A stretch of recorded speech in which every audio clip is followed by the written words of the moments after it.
Então, o que eu vou falar aqui para vocês hoje são fatores que podem influenciar para mais ou para menos a dose ideal de um composto.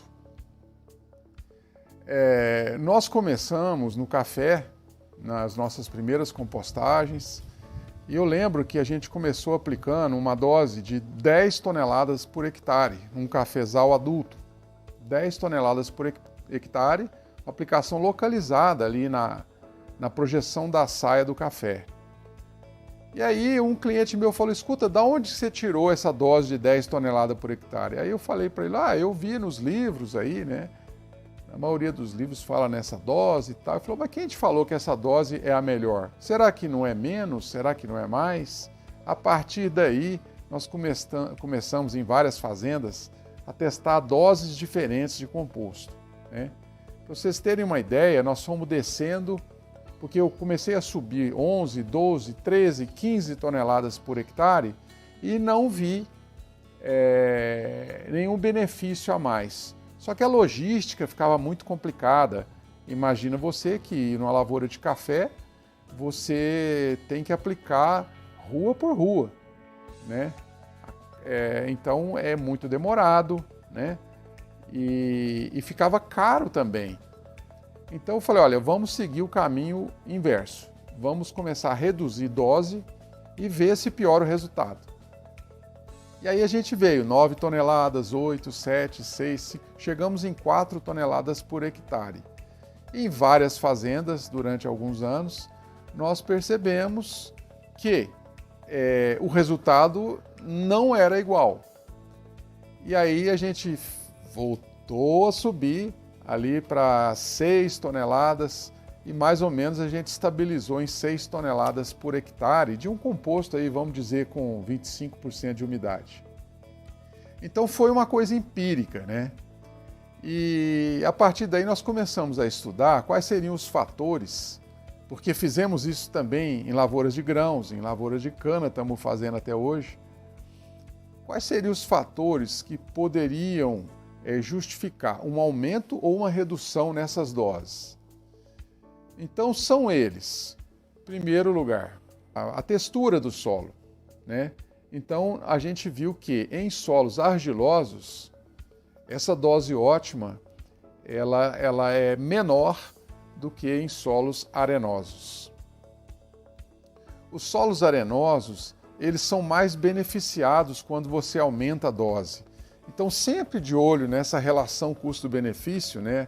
A questão do custo financeiro, do custo, né? Da operação, do custo das matérias-primas, a questão da logística, né? De ter que aplicar no tempo correto. Isso tudo influencia, mas se você comparar apenas um solo argiloso com um solo arenoso, eu diria para você, aplique a dose maior no solo arenoso, aplique a dose menor no solo argiloso. Segundo fator que influencia a dose do composto. Por incrível que pareça, o teor de potássio do composto em relação à quantidade de potássio que você quer aplicar. Então, se você sabe a necessidade de potássio daquela cultura, se você sabe a quantidade de potássio que você tem naquele solo, então você sabe quanto que você precisa de potássio naquela adubação. E esse costuma ser um fator limitante na compostagem, principalmente porque quem está trabalhando com adubação orgânica dificilmente vai querer voltar a aplicar um cloreto de potássio, porque já viu os benefícios de tirá-lo, né? Se você está aplicando ali um substrato, se você está inoculando o solo, você obviamente já percebeu e quer um aumento na população e na diversidade microbiana. Então você sabe que o cloreto de potássio, dependendo da dose, vai agir no sentido contrário dos seus objetivos para esse solo. Então, a quantidade de potássio que tem no composto, muitas vezes é o que vai balizar a dose que você quer aplicar, para que não haja necessidade de complementos depois com fontes de potássio. Um outro fator que influencia a dose do composto é, sem dúvida, o teor de umidade dele. Por isso, existe uma tendência, nós estamos trabalhando nesse sentido, né, de fornecer para vocês a dose em toneladas de matéria seca por hectare. E aí a gente elimina essa variação da umidade. Veja bem, se eu aplico 1 tonelada de composto por hectare, um composto com 40% de umidade ou um composto com 15% de umidade, você há de convir comigo que existe uma diferença muito grande aí nessas duas adubações. No primeiro caso, eu estou jogando 40% de água e no segundo apenas 15% de água, ou seja, 85% do que está indo para o solo é matéria seca de composto. Então é claro que a dose também é dependente do teor de umidade do composto.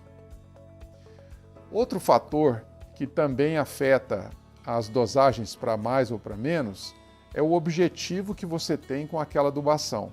Se o objetivo é simplesmente atender a planta em suas necessidades minerais, você pode até às vezes aplicar uma dose menor. Mas se você deseja melhorar aquele solo em termos de aumento do teor de matéria orgânica daquele solo, aumento da CTC daquele solo, então às vezes vale a pena você fazer um investimento nesse sentido e jogar uma dose um pouco maior. Outro fator ainda que influencia a dose do composto é o teor de matéria orgânica desse solo.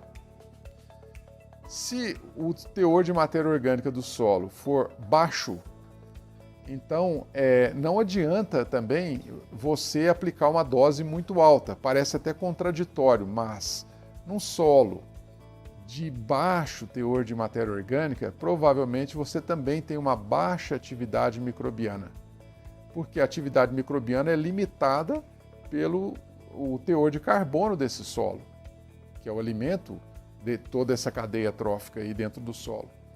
Então, em solos com baixo teor de matéria orgânica, o que você precisa fazer talvez é culturas que deixam muito biomassa no terreno, mas não adianta elevar demais a dose do composto.